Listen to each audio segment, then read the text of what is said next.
Ce programme est financé par les amis et partenaires du ministère de Joyce Meyer.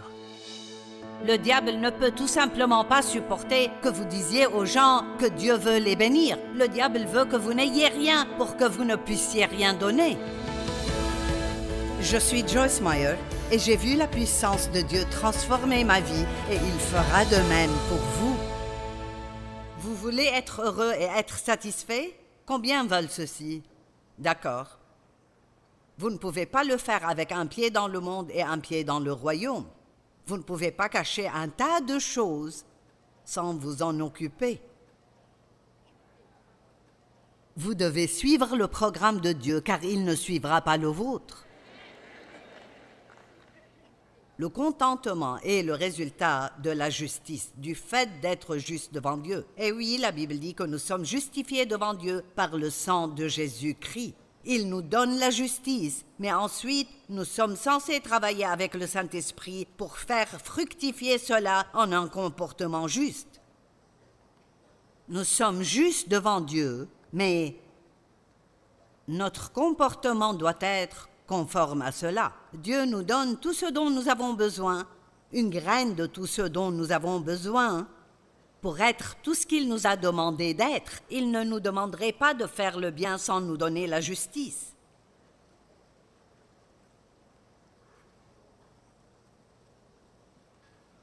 Le mécontentement signifie être malheureux, insatisfait ou éprouver un sentiment de ressentiment. Et écoutez ceci, les mécontents en veulent à ceux qui ont ce qu'ils veulent.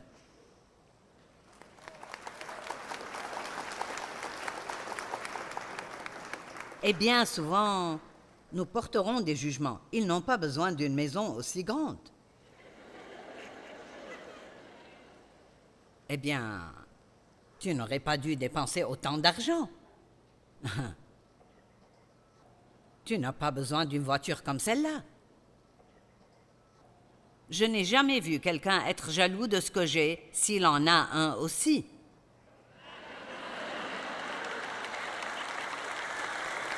Allez. Eh bien, il y a quelque chose dans la Bible appelé l'avidité. Et l'avidité n'est pas un petit problème, c'est un gros problème. Et nous devons le combattre, tout comme nous combattons la tentation d'autres péchés. Et la vie dit plus, plus, plus. Je veux plus. Et la société dans laquelle nous vivons aujourd'hui est une société avide. J'en ai déjà 25, mais j'en veux un autre. Plus. Et la Bible a des choses intéressantes à dire sur l'avidité, et elles ne sont pas jolies. Proverbe 1,19 « Tel est le sentier de tout homme assoiffé de profit. Le gain malhonnête cause la perte de son propriétaire. » En d'autres termes, vous ne pouvez pas être avide et vivre la vie que Jésus est mort pour que vous la viviez. Maintenant, écoutez, nous naissons égoïstes, mais nous renaissons généreux.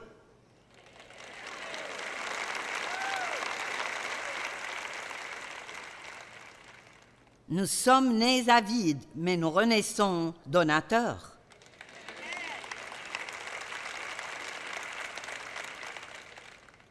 Lorsque vous pourrez dépasser l'égoïsme et réellement devenir des donateurs agressifs, la joie que vous ressentirez sera merveilleuse. Mais nous devons d'abord vaincre cette avidité.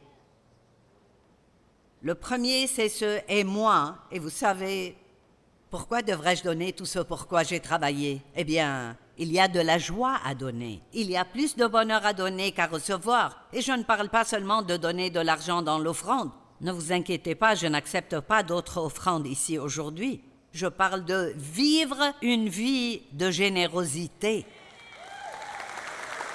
À tout point de vue, de comment vous donner des pourboires à vos serveurs. Soyez généreux dans les compliments, soyez généreux dans les sourires. À tous égards, soyez généreux. Nous étions assis derrière pendant la pause déjeuner et j'ai dit, j'ai ce sac à main depuis 7 ans et j'en ai besoin d'un nouveau, mais je cherche quelque chose de spécifique. Je n'aime pas les sacs à main qui ne se ferment pas. Je veux des poches, ce genre de choses. Environ 1 heure plus tard, Ginger revient du magasin avec un sac à main exactement comme je le voulais. Et j'ai cherché pendant 3 ans et je n'ai pas trouvé de sac à main comme celui-là. Et je vous le dis, si vous êtes généreux et vous n'êtes pas avide, Dieu vous donnera ce qu'il veut que vous ayez. Allez! Et Dieu ne veut pas que nous essayions de tout obtenir pour nous-mêmes. Il veut que nous vivions pour rendre les autres heureux. Ensuite, il utilisera d'autres pour vous rendre heureux. C'est une toute nouvelle façon de vivre. Et c'est une nouvelle voie pour beaucoup de chrétiens. Il y a tellement de gens dans le monde qui ne savent pas recevoir. Et il y en a beaucoup. Oui, pas moi non plus. Vous ne voulez pas m'offrir quoi que ce soit parce que je le prendrai. Je donne bien et je reçois bien. Amen. Je ne supporte pas quand j'essaye de donner quelque chose à quelqu'un et il me dit... C'est vraiment faux, du genre « Oh non, non, non, non, non, non, non ». Je me dis « Tu sais que tu le veux, pourquoi ne pas le prendre et dire merci ?»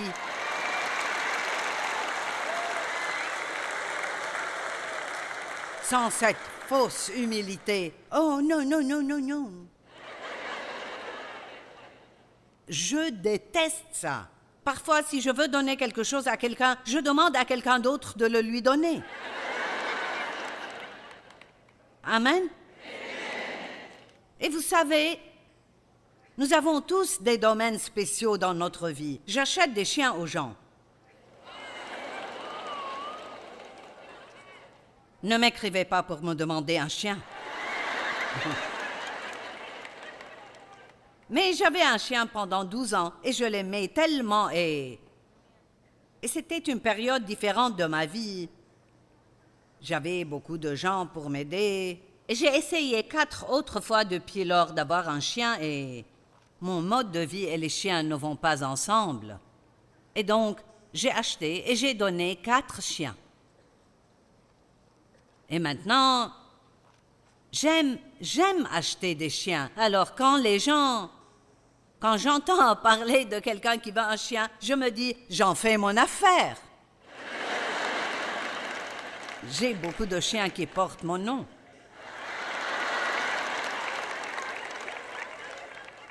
Une fille au travail, je lui ai acheté un chien, elle l'a nommé Hamish J.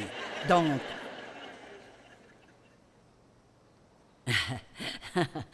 je sème des graines et un de ces jours, j'aurai le chien que je veux. Amen. J'en voudrais un qui ne fasse pas pipi ni caca. Si quelqu'un en a un comme ça, je le prends. Oh mon Dieu, le dernier chien que j'ai eu... Il était si gentil. Son nom était Duke. Mais je me lève très tôt le matin, je veux dire parfois à 4 heures du matin, et il fait noir dehors à 4 heures du matin, et vous devez prendre Duke faire ses besoins. Et je me suis enfermée hors de la maison. Et je portais un pyjama avec bretelles fines.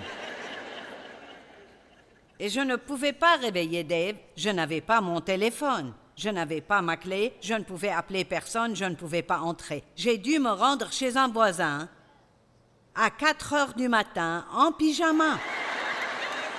Et je connaissais à peine cette femme. Et elle m'a regardée en disant « Qu'est-ce qui ne va pas ?» J'ai dit « Puis-je utiliser ton téléphone ?» Je me suis enfermée hors de chez moi, j'ai pensé...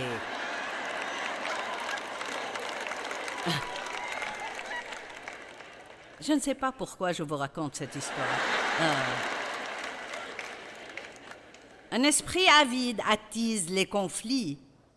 Mais ceux qui font confiance au Seigneur prospéreront. Vous pouvez demander à Dieu tout ce que vous voulez qu'il vous donne, mais ne soyez pas mécontents si vous ne l'obtenez pas comme vous le souhaitez quand vous le voulez.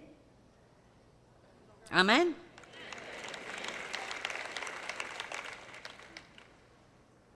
L'avidité doit être un problème très sérieux parce que dans 1 Corinthiens 5:11, Paul dit « Ce que je vous ai écrit, c'est de ne pas entretenir de relations avec quelqu'un qui, tout en se disant « Votre frère vit dans l'immoralité sexuelle », nous comprenons cela.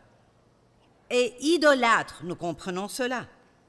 Un ivrogne, nous comprenons cela. Un cupide, un calomniateur ou un escroc. Eh bien, combien de chrétiens calomnient les autres sans même y penser? Ça doit être un problème. Laissez-moi vous poser une question. Avec combien de personnes grincheuses, grognons, plaignantes et ingrates traînez-vous?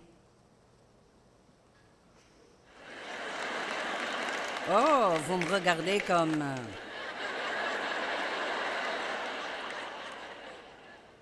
Savez-vous pourquoi Paul dit qu'il ne faut pas traîner avec eux? Parce que tout ce que les gens portent, vous le porterez. Laissez-moi vous le dire, l'esprit qui est sur eux viendra sur vous. Écoutez-moi tout le temps et vous commencerez à sonner comme moi. J'ai eu des gens qui disaient « Mon mari a dit que je parle comme toi. » Eh bien, oui, si vous écoutez beaucoup quelqu'un ou vous êtes souvent avec lui, vous allez adopter certains de ses traits. Je le dis toujours, vous pouvez sortir avec des non-croyants tant que vous les affectez et ils ne vous infectent pas. Nous ne voulons pas ignorer les non-croyants, mais nous devons nous assurer de ne pas prendre ce qu'ils essayent de nous donner. Amen. Donc soyez prudents. L'avidité est un esprit démoniaque. Il n'y a rien que le diable déteste plus que la générosité. Il n'y a rien qu'il déteste plus que les gens qui financent la prédication de l'Évangile. Amen.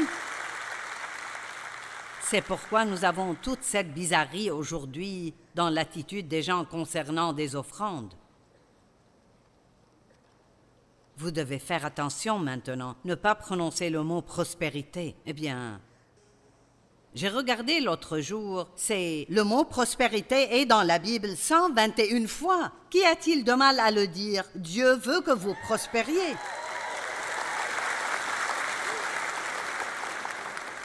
Et cela ne fait pas de moi une prédicatrice de déclarer et vous posséderez.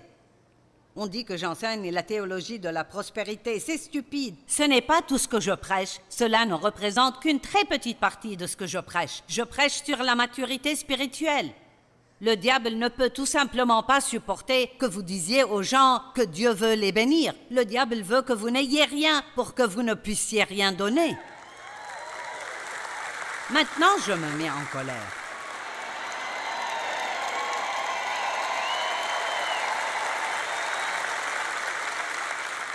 Savez-vous que partout où vous allez, les gens vous parlent d'argent et vous vous y attendez? Pourquoi l'Église est-elle le seul endroit où les gens sont offensés par ça? Tout ce que tu fais, c'est parler d'argent. Eh bien, si vous aviez mes factures, vous parleriez aussi un peu d'argent. Et nous ne demandons vraiment rien aux gens. Savez-vous pourquoi? Dieu s'occupe de nous. Nous n'avons aucune dette. Savez-vous pourquoi? Parce que notre ministère est un ministère généreux et Dieu répond à nos besoins. Nous prenons soin des pauvres et il répond à nos besoins.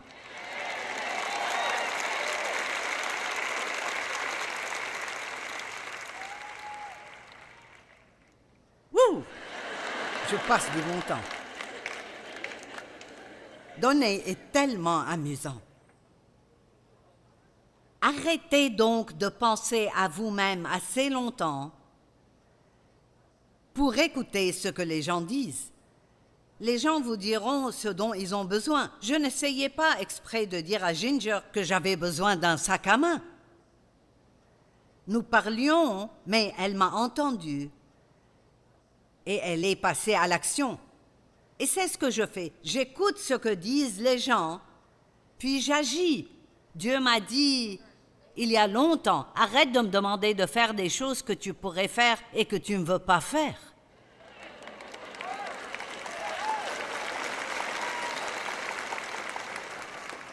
Oh mon Dieu, Suzy Q au travail.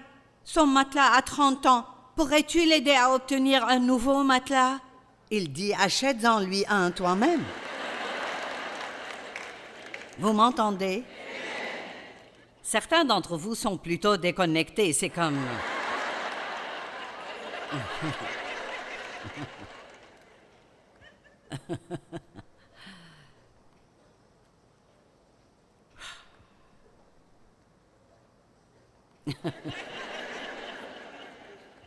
Oui.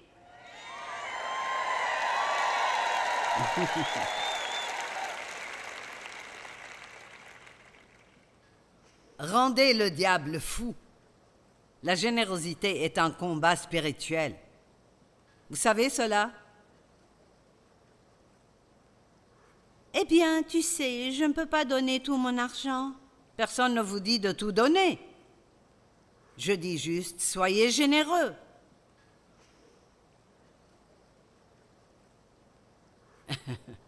Si vous donnez la dîme, ne donnez pas 12,31 $. Soyez au moins assez généreux pour arrondir le montant au dollar supérieur.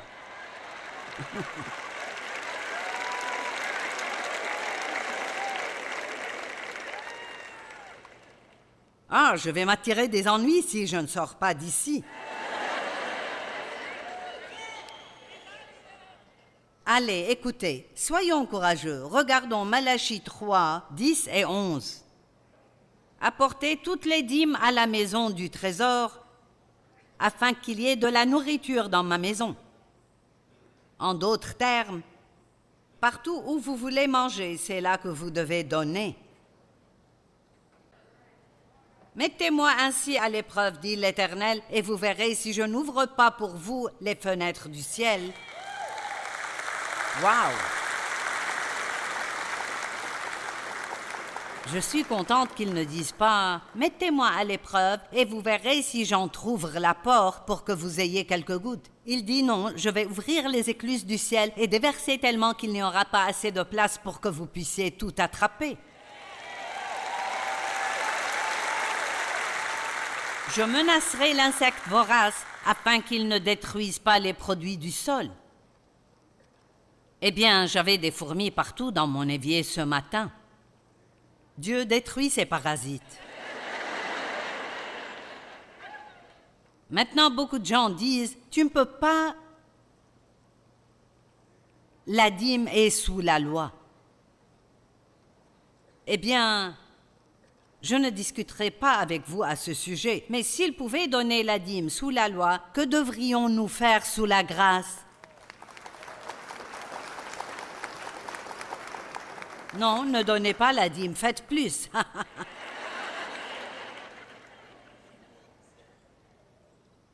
Même Jésus a parlé de la dîme. Dieu dit de bénir vos ennemis. Écoutez, si vous êtes jaloux de quelqu'un et vous n'arrivez pas à vous libérer de cela, je vais vous dire comment le faire. Allez lui acheter un cadeau. Je ne plaisante pas. Vous avez appris qu'il a été dit, tu aimeras ton prochain et tu détesteras ton ennemi. Dans l'Ancien Testament, il pouvait détester. Nous ne pouvons pas faire cela. David a fait de mauvaises prières pour certains de ses ennemis. Mais moi, je vous dis, aimez vos ennemis et priez pour ceux qui vous persécutent.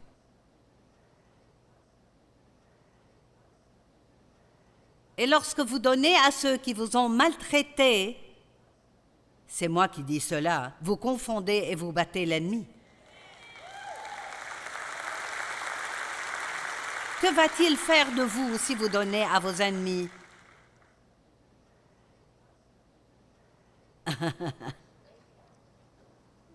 Certains d'entre vous pensent à quelques personnes à qui vous devez donner et vous vous dites « ça coûtera cher ». Savez-vous combien ça a été dur quand Dieu m'a dit de m'occuper de mes parents jusqu'à leur mort? Quand il m'a mis cela sur le cœur, je l'ai réprimandé. Je pensais que c'était le diable. J'ai dit, il n'y a aucune chance que Dieu me demande de faire ça aussi. Si, il le fera. Vous dites, ce n'est pas juste. Eh bien, je lui demande de faire beaucoup de choses pour moi que je ne mérite pas. Et il les fait. Cherchez à être bon envers les autres. Si Dieu vous demande de faire quelque chose pour quelqu'un, ne soyez pas le genre de personne qui a besoin de 3 prophéties et de l'apparition d'anges. Mon Dieu, si c'est vraiment toi. Mon Dieu, si c'est vraiment toi. Donne-moi une confirmation si c'est vraiment toi. Mais même si ce n'est pas vraiment Dieu, il ne se mettra pas en colère contre vous pour avoir béni quelqu'un. Alors j'ai arrêté toutes ces bêtises il y a longtemps. J'ai dit, Seigneur, tu n'as pas à me prouver que tu veux que je bénisse les gens. Je vais les bénir à moins que tu me dises de ne pas le faire. C'est bon? Allez, faisons quelque chose de nouveau. Rendons le diable fou. Eh bien, je vais vous donner quelque chose à quoi penser. Tout d'abord, la générosité est une arme. Il y a quelques-uns d'entre vous ici qui savent de quoi je parle, pas tous, mais il y en a quelques-uns. Cacher votre argent dans une banque ne vous rendra pas heureux, et je ne dis pas de ne pas économiser de l'argent. Vous devriez être préparé pour votre avenir. Mon mari a un excellent plan pour le don. De tout ce que vous obtenez, vous devriez en économiser, en dépenser et en donner.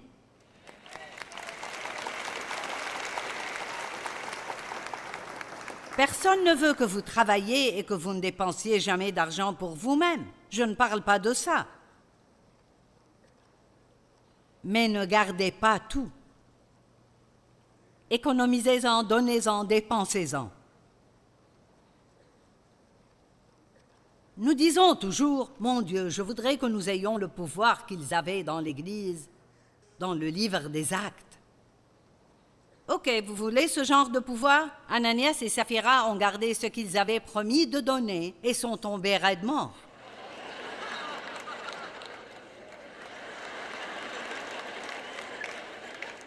Peut-être que je ne veux pas de ce genre de pouvoir.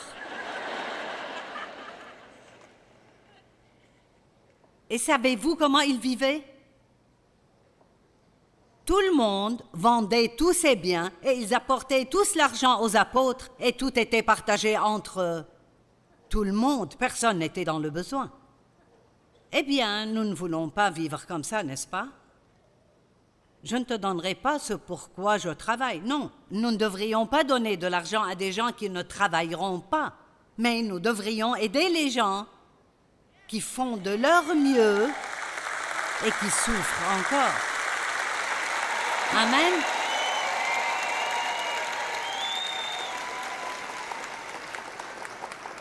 Et vous savez, l'une des choses qui ne va pas dans l'Église, nous avons confié au gouvernement la tâche de s'occuper de tout le monde. Et avez-vous déjà pensé à cela? Ils n'ont rien à donner à personne à moins de le prendre d'abord à quelqu'un d'autre.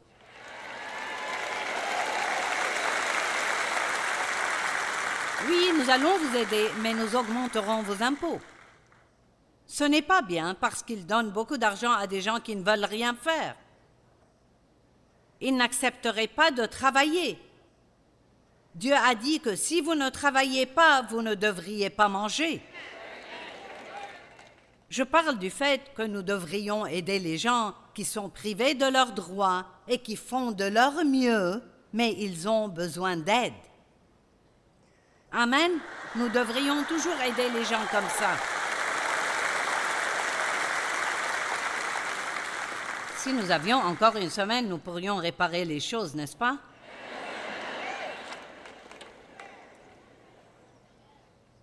J'ai écrit une déclaration finale, je vais la lire.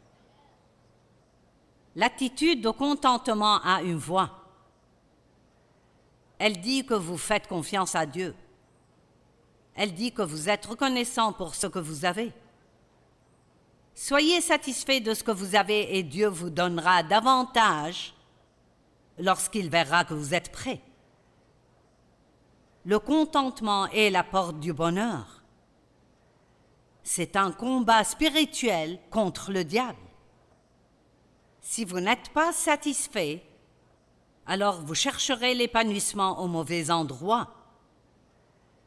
Rappelez-vous que les biens ne peuvent pas satisfaire. Seul Dieu lui-même et sa volonté peuvent nous satisfaire complètement.